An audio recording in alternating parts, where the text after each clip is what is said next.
வணக்கம் ஃப்ரெண்ட்ஸ். இன்னைக்கு வந்து பேபிகார்ன், காலிஃப்ளவரு, பட்டாணி, மீல் மேக்கர் எல்லாம் போட்டு ஒரு சூப்பர் பிரியாணி பண்ணலாம். எப்படின்ட்டுன்னு பார்க்கலாம் வாங்க. இன்க்ரீடியன்ட்ஸ் அளவு சொல்லிடுறேன். பெரிய வெங்காயம் 2 நல்ல நீள்வாக்கில் இப்படி கட் பண்ணிக்கோங்க. பெருசான பெரிய வெங்காயமாக எடுத்துக்கோங்க. 2 பச்சை மிளகா, பெரிய தக்காளி 2, கொஞ்சம் புதினா, கொஞ்சம் கொத்தமல்லி தழை.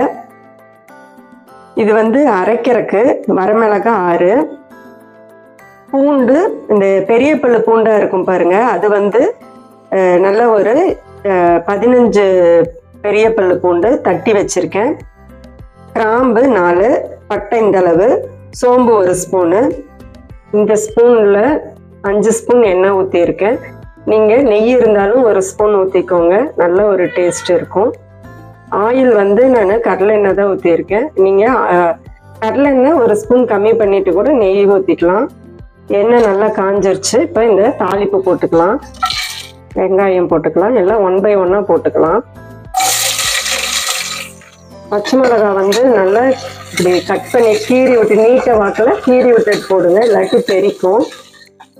லைட் ப்ரௌனிஷ் ஆகிறப்ப நம்ம தக்காளி போட்டுக்கலாம். இது கொஞ்சம் வதங்கறக்குள்ளார நம்ம இந்த அரைக்கிற விஷயமெல்லாம் அரைச்சிக்கலாம். இதெல்லாம் ஒன்றா போட்டு அரைச்சிக்கலாம்.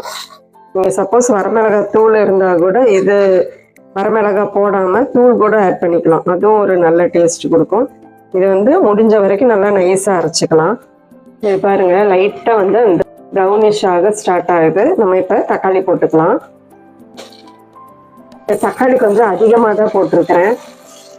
இந்த வெஜ் பிரியாணி அப்படி வர்றப்ப தக்காளி அதிகமாக இருந்தாலும் நல்ல ஒரு டேஸ்ட் இருக்கும். நம்ம நான்வெஜ் பிரியாணி அப்போ தான் வந்து தக்காளி ரொம்ப கம்மியாக போடணும். இப்படி வெஜ் பிரியாணி பண்ணுறப்ப தக்காளி கொஞ்சம் அதிகமாக இருந்தாலும் நல்ல ஒரு டேஸ்ட்